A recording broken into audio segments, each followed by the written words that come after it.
Bloomberg Audio Studios. Podcasts, radio, news. You're listening to the Bloomberg Balance of Power podcast. Catch us live weekdays at noon and 5 p.m. Eastern on Apple CarPlay and Android Auto with the Bloomberg Business app. Listen on demand wherever you get your podcasts or watch us live on YouTube. Welcome to the Tuesday edition on Bloomberg TV and radio.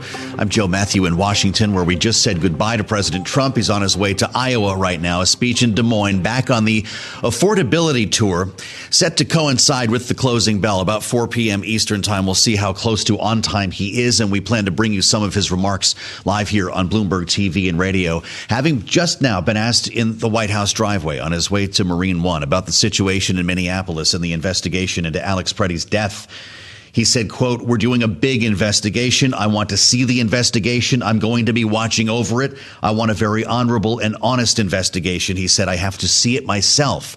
These could be some of the most complete remarks we hear from the president today, as again, he tries to steer the narrative toward affordability, knowing that big changes are coming now in Minneapolis. It was around this time yesterday the president announced on Truth Social that he'd had a phone call with Tim Walz, the governor, suggesting that they were on a similar wavelength. Those are the words that he used. A bit later on today, he said he had a very good telephone conversation with Mayor Jacob Frey of Minneapolis. A lot of progress being made. Tom Homeland, he says, will be meeting with him tomorrow, and we're waiting for word on that. Homeland has already met with the governor, knowing that Greg Bovino has been dispatched back to California, and that we've been seeing a bit of a sidelining of the Secretary of Homeland Security, Kristi Noem. All of these gears turning as Caroline Leavitt, the press secretary, spoke to reporters yesterday about how to regain control over the situation. Listen. He has outlined a clear and simple path to restoring law and order in Minnesota. Number one, Governor Walz, Mayor Frey, and all Democrat leaders should turn over all criminal illegal aliens currently incarcerated in their prisons and jails to federal authorities, along with any illegal aliens with active warrants or known criminal histories for immediate deportation. Number two, state and local law enforcement must agree to turn over all illegal aliens who are arrested by local police. And then thirdly, local police must assist federal law enforcement in apprehending and detaining illegal aliens who are wanted for crimes, especially violent crimes. That path laid out this time yesterday at the White House, even as the investigations continue. We go to ground in Minneapolis with Alicia Caldwell. Bloomberg News immigration reporter has made her way to the city as all of these developments take place. Alicia, it's great to have you with us. I know it's bitter cold in Minneapolis, and we appreciate your stopping down during your day of reporting here. How are these ideas being put forth by the White House going over with local officials, whether it's the mayor or, for that matter, the governor? You know, for the moment, the response is a little bit unclear from the ground. Historically, the answer has been largely no, that local police don't have a role in enforcing federal immigration law. It's a civil procedure as a general proposition. The state prison system does cooperate, and they do coordinate. In fact, they've posted a separate page now of information that they say rebuts many of the claims from the administration about cooperation, be it people who were arrested from their facilities or turned over. And, you know, ICE also has to proceed and take those people into custody when the state says, hey, we're about to release this person. And so there's a conflict there. But in terms of local police, you know, they don't have very many officers relative.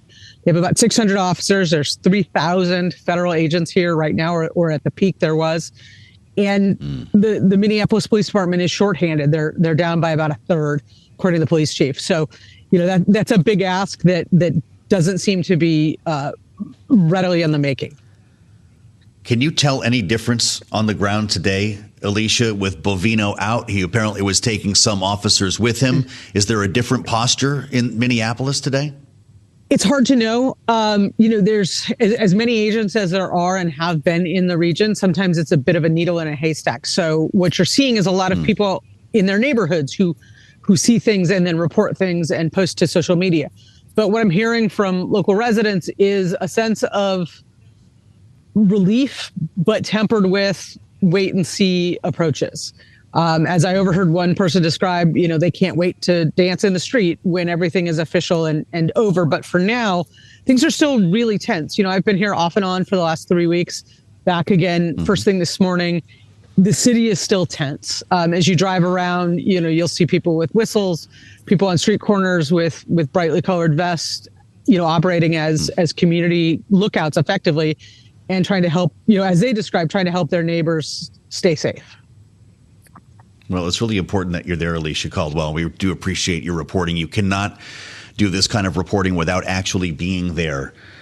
And we'll stay close to Alicia on this. Ahead of our conversation with Mick Mulvaney, I want to bring in Tyler Kendall. Thank you so much, Alicia, for her take on the president's speech today. There are two prongs to this story. You've got what's happening in Minneapolis, and you've got the messaging that's going to come from the president.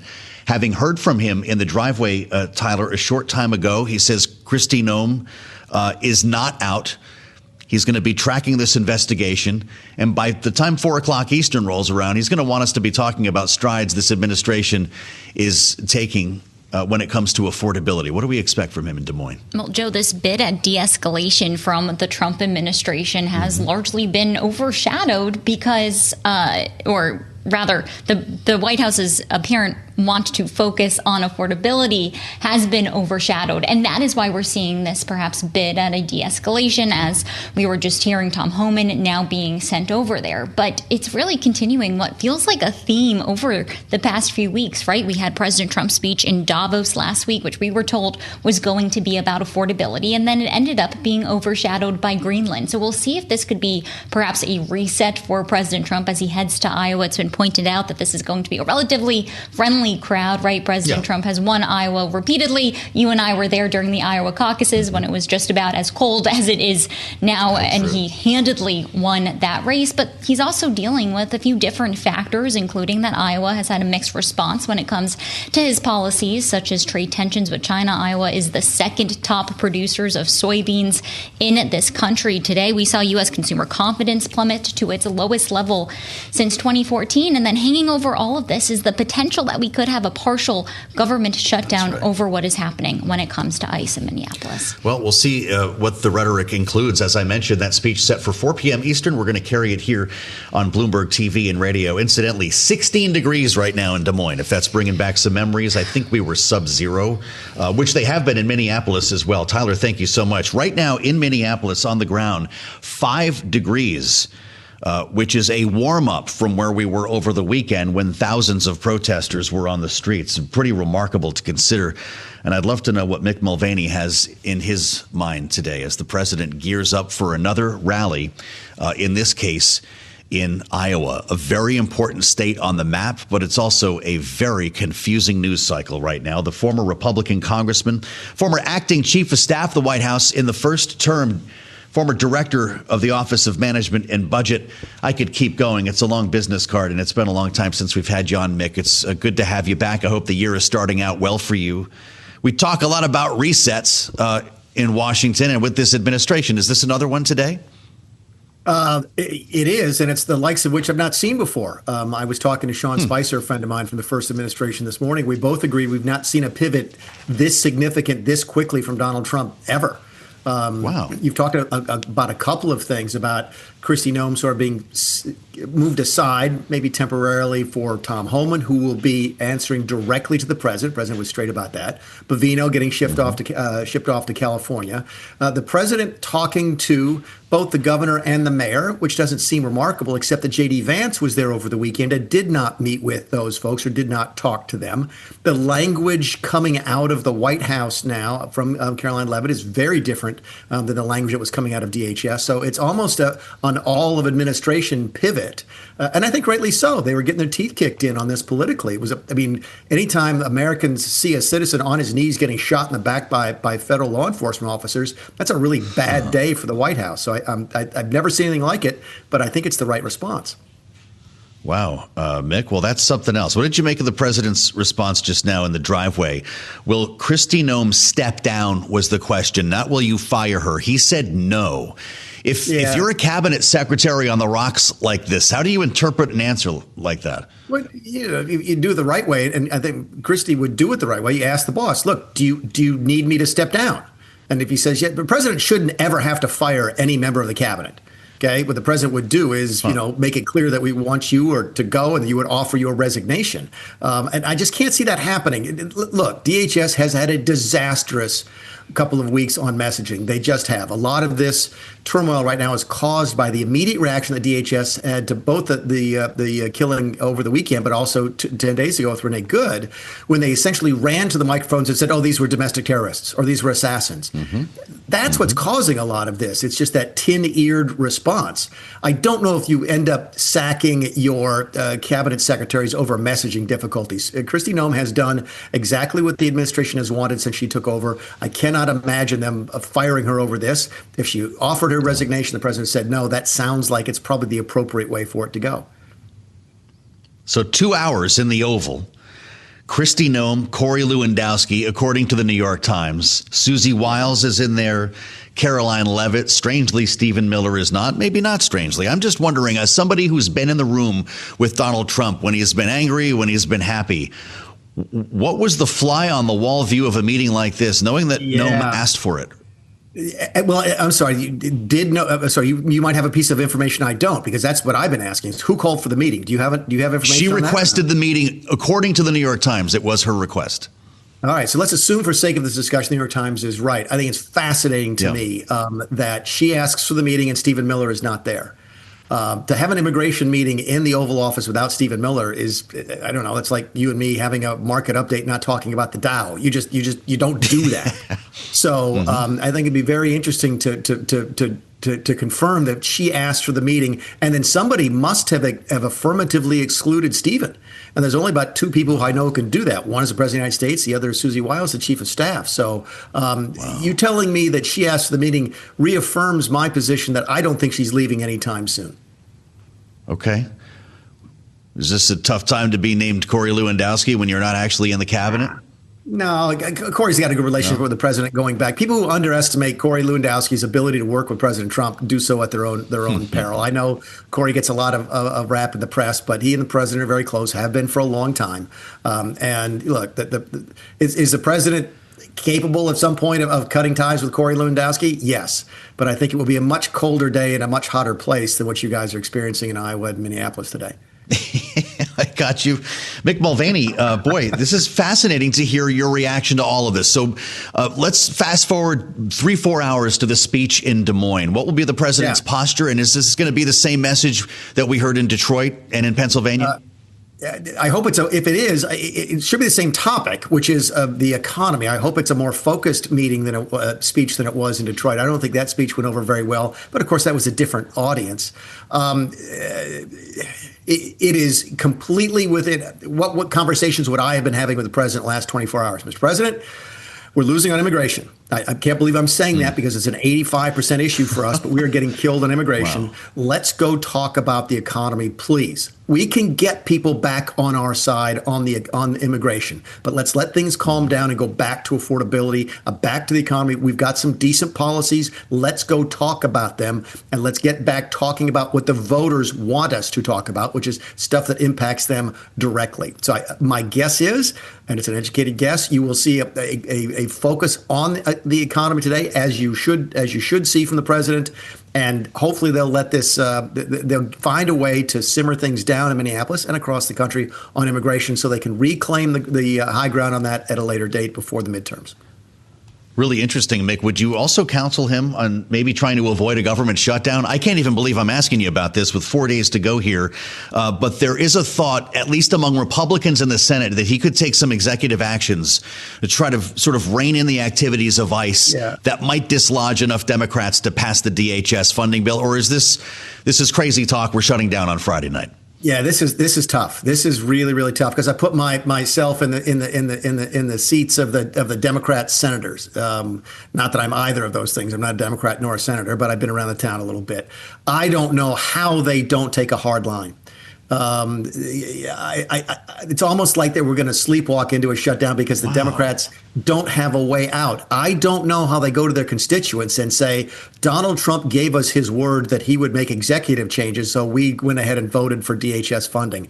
I just don't know if that sells. They want to sell it. I don't think they want to shut down any more than anybody else because they know that once they get into a shutdown, getting out is really hard. And who always loses a shutdown? The side that shuts down to try and get something else, which is what they would be doing here. But honestly, Joe, I don't know how you don't go into shutdown because I just don't think the trust levels are there. If there's any, plus you got a situation we haven't talked about yet, which I'm not sure that if they change anything in the Senate bills, if the House can pass that when they come back. Plus, I don't think the House is going to be there in full force until after Friday anyway. So you put all that together.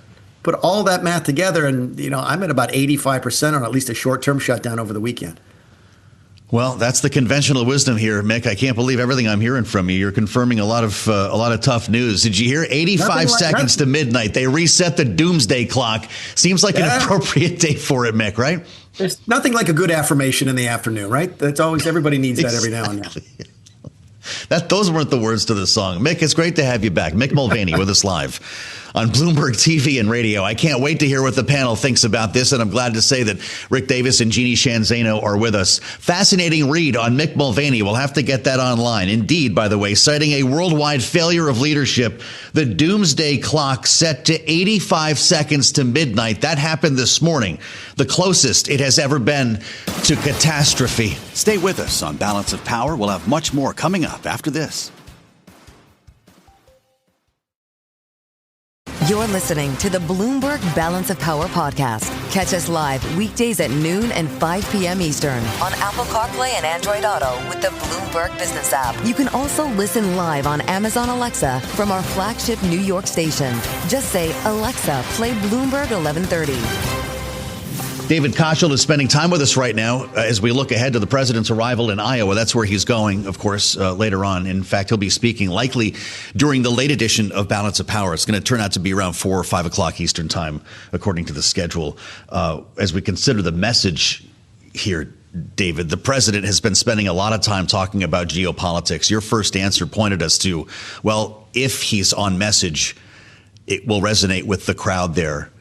That's been a wild card depending on the speech that you look at. How important is it for him to physically be in the state, to actually leave the bubble here and show up in person in states that favor Donald Trump?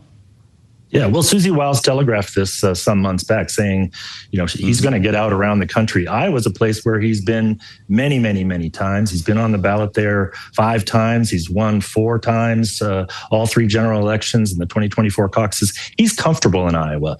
And I think he thinks of Iowans as his people. We voted for him by almost double digits the first time around, and I think, 13 last time. So, he's comfortable there. It's a good place to send him.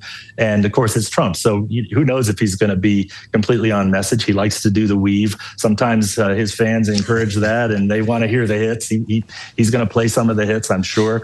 But he does have a lot of things that I think need to be said that he can say that I think will land well with Iowans. Energy, affordability, forward looking on the economy, and help is on the way for the farmers. And, he gets that in his bones. He definitely internalized those messages when he came to Iowa and spent so much time there throughout the caucus process. So he knows exactly what to do. It's a roll of the dice to see whether or not he'll do it. I think he probably will, because I do think, particularly over the last weekend and for some time now, you mentioned the December polls. I think this administration knows that they need to turn a few things around, and Iowa's the kind of place where they can get some of that started. And if he can stay on message, I think he can have a successful visit. By the way, I'll also mention Iowa's a really critical swing state in this upcoming cycle. We have 4 Republican members of Congress, 2 Republican senators. Right. We've got a retiring Joni Ernst. We've got an open Senate seat with Ashley Hinson leading the charge for the Republicans. We've got 3 of those 4 congressional districts are very competitive and have been competitive within a point or two, even in the last couple of cycles. So Iowa is really ground zero for control of Congress, and particularly the House, but also in the Senate. So it's meaningful that he's there, because Republicans need to kind of get their mojo back, and he's pretty good. One thing he can do is he can bring enthusiasm to his base. And a lot of people will come out for him when they won't necessarily come out for every other Republican. So having him there, I think the party thinks that this is going to be a net plus. And I'm hopeful for the Republican candidates that I know and appreciate that this will be net benefit for them. Well, Dave, I'm glad you mentioned that. Is there a chance we get endorsements this evening? Are you hoping that we do from Trump? Could be. He's already endorsed Ashley Hinson for Senate. I believe he's endorsed. How about the governor's race? Miller Meeks. He has not endorsed in the governor's race. That's something definitely to watch for this evening. Randy Feenstra is the leading candidate. He's definitely got the most kind of the broadest base of support right now. He certainly has a financial advantage on his opponents, but we'll see what President Trump does. Randy's got a very good base coming out of Northwest Iowa, where a lot of Republicans live. So we'll see what he does. I don't have any inside information on that, but I can tell you that's one of the things that we should be watching, because that will certainly make a statement in that race. Yeah, really, really fascinating. I want you to point us toward Minneapolis by way of Iowa, if you would, these ICE raids and the controversy that we've been seeing, and you're hearing us talk about this. You heard the president was just asked about it just now. We know that there's a labor shortage in Iowa that many farms are dealing with because of the crackdown on immigration. Does that affect or color the way Iowan voters look at this issue? A little bit. This is a really mixed bag. Obviously, a vast majority of Iowans support what he's done on the border to shut down illegal immigration. There's no longer people flooding across the border. That has immense support, and it's meaningful to our people in Iowa. But yeah, there are concerns about workforce. I think that's probably also true in Minnesota. And Midwesterners by nature are pretty understated. They don't like the theatrics. They don't like the masks and the automatic weapons and the long coats and all of that. And I think there's an element of chaos in some of these internal enforcement practices that even Republicans are uncomfortable with. And obviously the shooting over the weekend is a tragedy. I'm glad that he appears to be looking to turn down the temperature, because the initial message out of Secretary Noem and Greg Bovino were really not helpful. And I think, he's going to do what he can, I hope, in this visit to help turn down the temperature, because it certainly is, it's a powder keg up there. And, Iowans and Minnesotans, we're famously nice people. But I do think some of these folks, particularly these Lutheran progressives in Minnesota, are being pushed a little bit to the brink. And it's been sad to watch through the weekend. Well, it's really interesting to hear you talk about this, Dave. We just saw a headline as you were speaking from the Minnesota Star-Tribune. Governor Walz has met with Tom Homan. So you think this change in rhetoric and this turn by the president is well-timed? I think it's well-timed, and I think it's overdue. I don't think we should have been in this situation in the first place. Obviously, Border Patrol doesn't have as much to do, so they're dispatching them to Minnesota. And if you think about it, just in terms of the raw politics, which is my business, Minnesota Democrats were on their back heels. They're embroiled in a fraud scandal reaching into the billions. It's not just a Somali immigrant problem, but that's a big part of it. They were on the defensive, and then you send in, a force of 2,000 or 3,000 ICE members and Border Patrol, and create this chaos. It distracts from a message that was actually pretty good for Republicans. So I think you need to turn down the temperature. I think President Trump knows it. I think that's part of why he's there, or he's coming to Iowa. It's part of what his message will be today, at least I hope, because if we can get the issues back to what's really more meaningful for people, which is their own pocketbooks, that's where Republicans do better. Well, he's on his way, Dave. Air Force One is wheels up on its way to Des Moines, and we'll be tracking the president, of course, and bringing you his remarks later on. He's set to speak about 4 hours from now if things stay relatively on time. He helped to greatly enrich our coverage of the Iowa caucuses. David Kochel, great to have you back. Dave, it's good to see you, and we appreciate the insights here. Owner of Red Wave Communications with us live on Bloomberg. Stay with us on Balance of Power. We'll have much more coming up after this.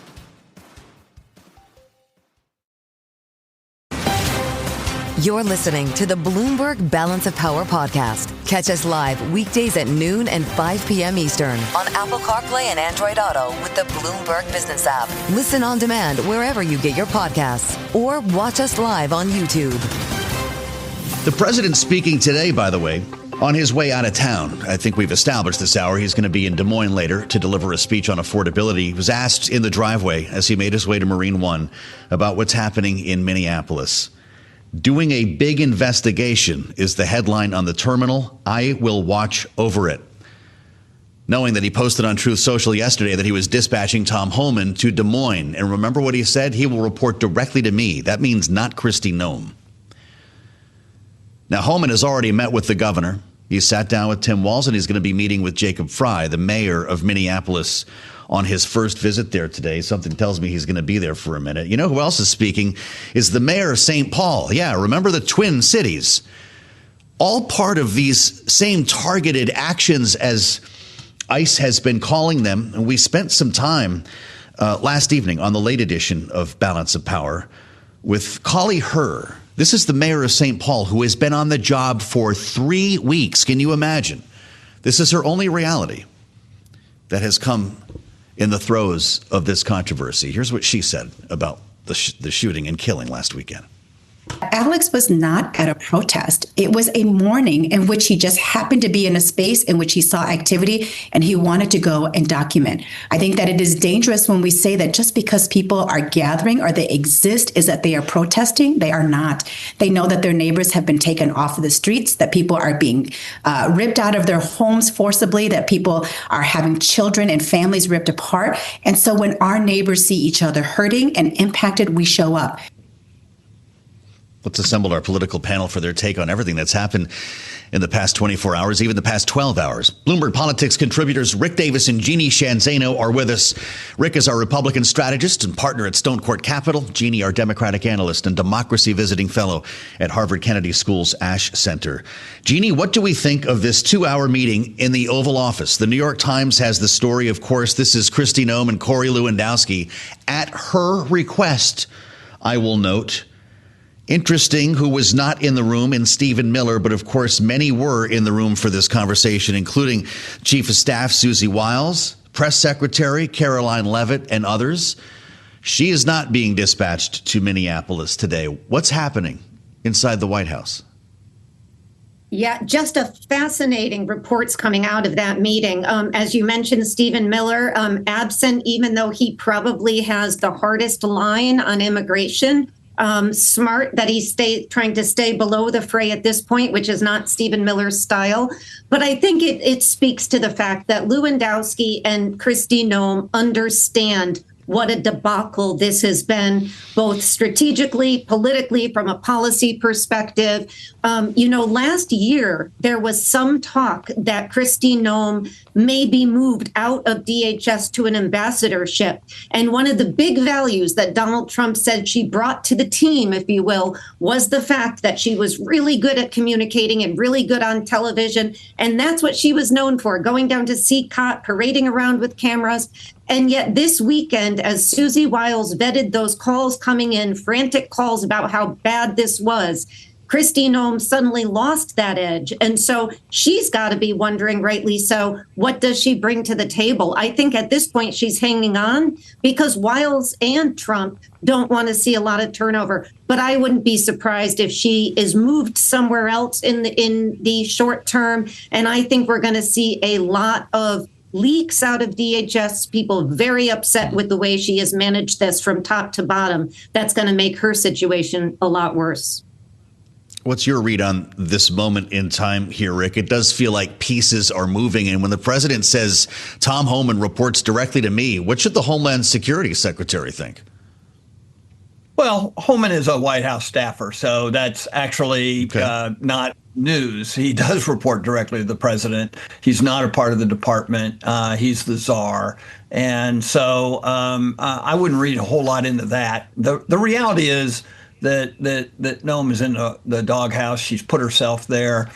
And not just because of, her response to, Alex Pretti's killing, but for doing this repeatedly over a long period of time. Since July, Homeland Security has shot 16 individuals. Hasn't killed them all, but they've shot them. And in every single instance, the department walks out and immediately claims innocence on the part of the shooter without any investigation. And I do think this is one of the reasons why Donald Trump went out of his way today while boarding Marine One to say there will be a thorough investigation, something we haven't heard from his Department of Justice or from the Department of Homeland Security in any of these kinds of conversations. So now we're going to see how the feds can work with the state in this investigation, because now if the investigation is undermined in any way, it's going to taint the entire administration's storyline. So I think we've got a lot going on here. I mean, Kristi Noem have not made any friends on Capitol Hill. And with an upcoming hearing in March, the question now is, will she still be secretary by then? Well, that is a question. How about Bovino? Rick, you've got a line. When somebody's in trouble, they're in the barrel. I'm guessing you described this moment as Bovino in the barrel. What happens to him now that he goes back to California? Great alliteration. Way to go, Joe. Couldn't have said it better myself. Look, I mean, his tactics are well known, right? He is the tip of the spear. When he's gone into these cities, California, Minneapolis, places like that, his job is to disrupt. He's not there to do normal policing or gather up people. He's there to disrupt the community, to make people forced to have to take sides on this issue. And he was withdrawn from Minneapolis, but also his team. I mean, these are basically the equivalent of stormtroopers in the United States government. And I'm sure that there are people within the White House, Stephen Miller, who believe that his tactics are justified somehow. But he's going to become a cudgel for this administration if he isn't already. And it's not surprising to me that he's been sent out of the state, because the disruption that he has caused is actually hurting the administration and its political prospects in that state in the future. Jeannie, they've taken Greg Bovino off social media. You see this? He's not able to use his X account now, which he was using pretty aggressively to go after critics, to post appearances on cable news and so forth. He's been going at it with lawmakers on X, yet he continues to lead operations around the country, according to the administration. How do you have both? How long can this last? Yeah, we're going to all miss his long green jacket, Joe Mathieu, and his, he had just like Kristi Noem and like Stephen Miller and some of these other folks. That has been what they have done, spent a lot of time on social media, followed around by cameras. And, this has been something that Donald Trump has always found attractive. And yet now what we are seeing is it is starting to drag his numbers down. And so they are moving these people off. It makes sense. It is a little bit too late by my estimation. But I think we should also be cautious here, because you remember the old Peter Drucker line, and I know Bloomberg folks know Peter Drucker, that when an organization's in crisis, you don't just change the people at the top. You really have to look at the rules of the game, at the policies, at the operations. That is what is missing here, at least so far. Sure, you have replaced Bovino, you have replaced Noem, and maybe Lewandowski, you've put Holman up front. That's fine. But it doesn't change the operations, the policies, and the culture that has been driving what has been happening on the ground in Minneapolis and across the country. That is a problem. And when we think about what's going to hold up government funding and potentially shut down the government on the Democratic side, that is it. Because you can't simply say, we're going to move this person off and all things are better. Now look over here at this shiny object and things will be fine. There is a stink in the DHS and in Border Patrol that needs to be addressed. And if they don't put out plans to address it, that is going to be a big problem. A couple of senators, both Republicans, are up with a proposal, Rick, and I know we only have about a minute left here. This is Katie Britt and Susan Collins. They're holding initial discussions, they say, around actions by Trump, executive actions that could be taken outside of the legislative process to rein in ICE enforcement. Democrats are saying that that's not enough. Is there any way we could prevent a government shutdown by something like this? Well, I do think the first order of events should be Congress exerts its own jurisdiction here. They are the oversight of these executive branch agencies. And frankly, I think it's great that Senator Grassley said he's going to hold a hearing in March. I mean, people are getting killed in the streets of America today, and he's going to delay this for 2 months? Come on, where's the oversight there? So before you start, giving the president more power in order to oversee his own agencies, I suggest Congress step up. Very real take from our great panel, Rick Davis and Jeannie Shanzano. Thanks for listening to the Balance of Power podcast. Make sure to subscribe if you haven't already at Apple, Spotify, or wherever you get your podcasts. And you can find us live every weekday from Washington, D.C. at noontime Eastern at Bloomberg.com.